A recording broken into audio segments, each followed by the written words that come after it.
Neighborhoods threatened in South Spokane as a brush fire that started near Highway 195 spreads quickly. Traffic shut down in both directions as crews attack the fire from the air and on the ground. Tonight, KREM 2 is on the scene with team coverage with the very latest.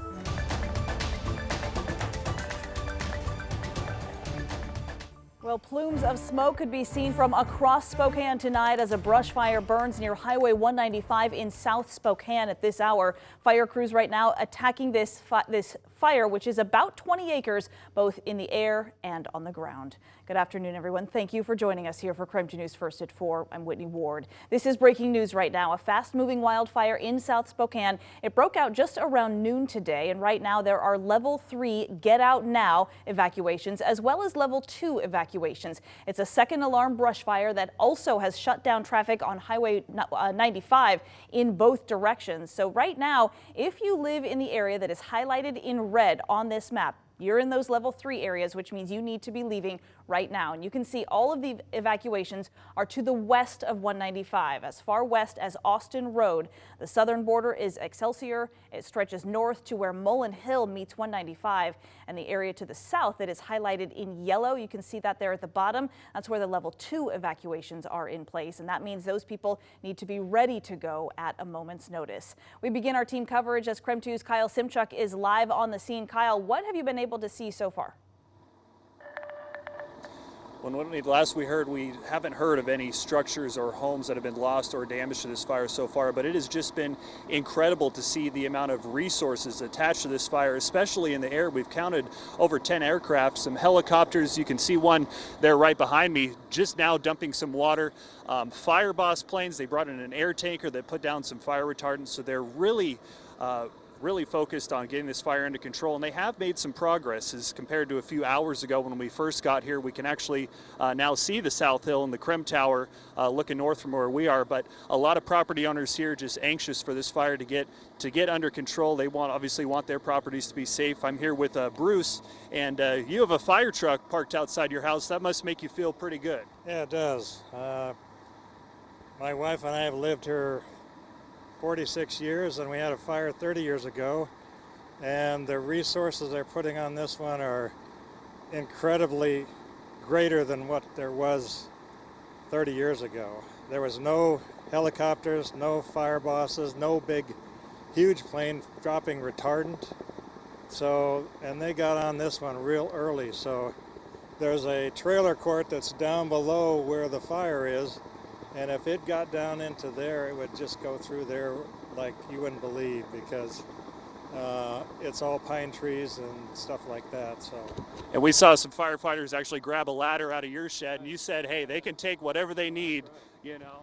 Yeah, exactly. So now their response has been just fantastic. I mean, you know, I think 30 years ago, it was only the responsibility of the district in which the fire was. Now, all these fire departments come, and I've counted at least 6 fire departments, and the Fish and Game had a truck out here as well. So, I mean, it's just great.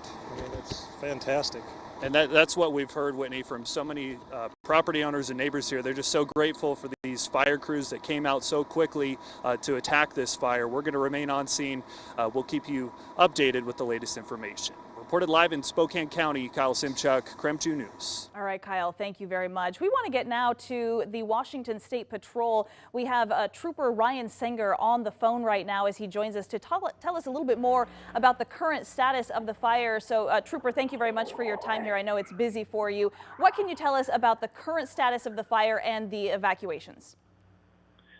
Yeah, so currently we have State Route 195 closed at Hatch and Paradise Road, so we're not allowing through traffic at this point in time to let the crews work and help get the evacuees out of there. We do have troopers working with the sheriff's office in the area, making evacuation notices in that evacuation zone. So we're using our resources there. And then in addition to that, we have DOT transportation is out here assisting with traffic control throughout the scene.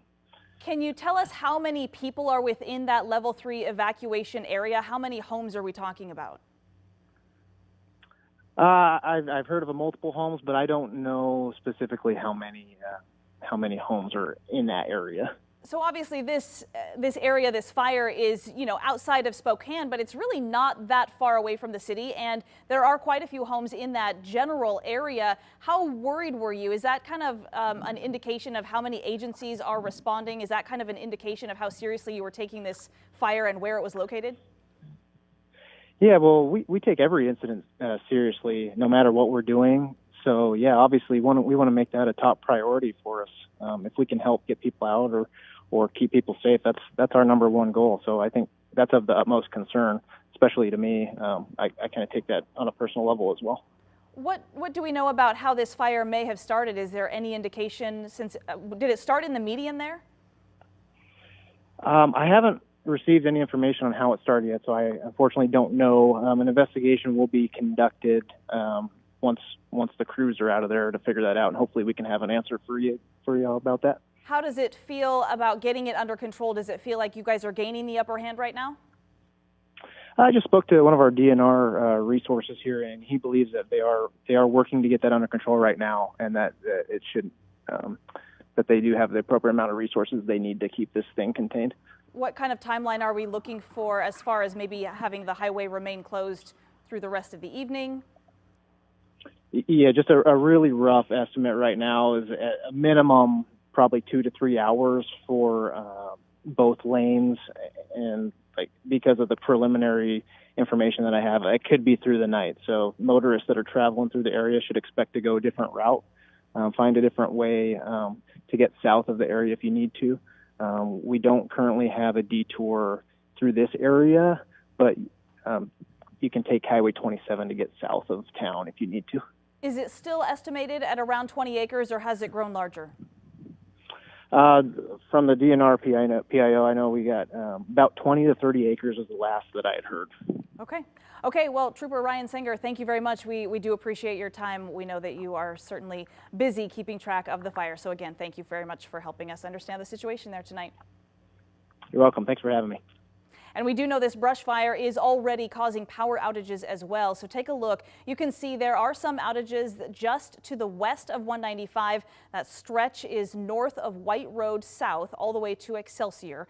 And these outages are impacting several hundred people right now. Avista is aware of the outages, obviously, and we'll continue tracking this fire and bringing you updates throughout our show. But for now, the extreme heat that we are seeing outside, certainly a factor in fighting this fire. Heat advisories are now officially in place. We want to turn straight to our chief meteorologist, Jeremy Legoo, in the Outdoor Weather Center for a quick update on what to expect here for the rest of the week. Well, Whitney, I stayed inside. Okay, there you are. And the reason I decided to stay inside was just to kind of drive a map a little bit, just to show you a little bit of what is going on with that wildfire. A little bit different from some of the wildfire danger we've had in previous weeks, but here we go. Let's go ahead and dive into that fire sitting off 195. Notice we have a few different areas we can get wind gusts from. But if you are in the area, you know that we do have a hill and a bit of geography to contend with. So the hill basically starts downtown, runs through, up and around, and that's going to play a big role in fighting that fire. Down in Spangle, winds are around 12 miles per hour sustained. Spokane Valley and at the airport, 7 miles per hour. So things are looking pretty good. What's not looking very good is actually the heat. Heat advisories and excessive heat warnings remain in effect as we head through the day and into the next 2. So just know it's going to be hot. You can see that wildfire haze on the horizon. Even in Coeur d'Alene, air quality does remain in the good realm, but good to moderate is where we should be today and tomorrow. And keep in mind, temperatures go from the mid to upper 90s to, well, even warmer tomorrow afternoon. All right, thank you very much, Jeremy. Today, a former Spokane police officer is in court facing multiple rape charges. Nathan Nash was discharged from SPD back in 2019. Today, a jury heard opening arguments from the state and defense attorneys. The state attorney says Nash used his uniform to gain trust before raping 2 women, violating his duty to protect and serve the public. The defense, though, says there's not enough evidence to support these allegations from either woman. Now, Nash became a Spokane police officer in 2018. Prior to that, he spent 13 years with a federal law enforcement agency. If he is convicted, he could face life in prison. It has been 3 years since Nash and those assaults in 2019, and understanding exactly what has happened in the years that followed is critical as this trial begins. KREM 2's Kyle Simchuk breaks down now the timeline of events leading up to today's opening arguments. Well, the two alleged victims have one thing in common. They had called police for help, and Nash was the officer who showed up. The second victim didn't come forward until last year, and that's when a judge decided the two cases could merge into a single trial. In October of 2019, a man walked into the public safety building to report that his daughter had been raped by a Spokane police officer. That woman called 911 earlier that month, saying her boyfriend tried to strangle her. According to court documents, former officer Nathan Nash responded to the call and followed up a week later, saying he needed to document her injuries. Court docs say the victim was alone in her apartment when she lowered her pants to show Nash her bruises. The woman says that's when she was sexually assaulted. Nash was put on administrative leave, then arrested nearly a month later in November 2019, charged with second-degree rape and 2 counts of misconduct. The following day, he was released from jail without bond. Spokane Police Chief Craig Meidel provided a statement shortly after Nash's arrest, saying the alleged conduct is completely unacceptable. Fast forward to August 2021, Nash is arrested again after a second victim comes forward. According to court docs, the victim called police after being assaulted by her neighbor. Nash investigated the crime and, according to court docs, told the victim he needed to take pictures of her injuries and asked her to put on a dress. The woman says she was raped and also told police that days after the sexual assault, she had consensual sex with Nash. According to court docs, the woman identified as being disabled, having a learning disability, and reported suffering PTSD and trauma from the rape. Nash posted a $50,000 bond and was once again released from custody in August 2021. Now, a year later, his trial begins. Nash was hired by Spokane Police in 2018. Prior to that, he spent 13 years with a federal law enforcement agency. He continues to deny the charges against him. If convicted, he faces life in prison. In the newsroom, Kyle Simchuk, KREM 2 News. And we'll continue to bring you team coverage from that trial as they work towards sentencing. In the meantime, for any of the information regarding Nathan Nash, the trial as it stands now, or the 2019 alleged assaults, just go ahead and visit us online at krem.com. And more with our team coverage tonight. The sentencing continues for the Freeman High School shooter accused who did kill one classmate and shot 3 others back in 2017. Today, the state's expert testified on what would ensure the community's safety after Caleb Sharp is eventually released from prison. KREM 2's Amanda Rowley joins us now live from the Spokane County Courthouse with details. Amanda? Good evening, Whitney. The state and defense attorneys each had their own psychologists evaluate the Freeman High School shooter separately. And while they didn't necessarily agree on some areas of their assessments, both doctors do agree the shooter needs to continue mental health therapy. Now, today, the state called its expert, Dr. Alexander Duncan, to the stand. He is a psychologist who evaluated the shooter after his arrest. Now, he diagnosed the gunman with conduct disorder at the time of the shooting. This is a behavioral disorder characterized by a disregard for others. When Dr. Duncan updated his evaluation this year, he determined the disorder is mostly gone and in remission. But he says the shooter still shows residual traits of the disorder, and that's why he believes the gunman would benefit from reconnecting with family, getting a job, and continuing his mental health treatment when he's eventually released from prison. I think that he would benefit from additional mental health counseling, so it'd be continuing with all of that. Because it's a transitional time coming out of prison, there is some risk of getting arrested, and so having all of that in place and transitioning well to the community is essential. Still, Dr. Duncan is concerned the gunman doesn't believe there's anything wrong with him and there's nothing for him to work on. The doctor adds the shooter has benefited from the treatment provided in the detention center, but he says he needs more intensive treatment. Now, tomorrow we are expecting to hear testimony from the mother of Sam Strahan. That's a student who died in this shooting nearly 5 years ago.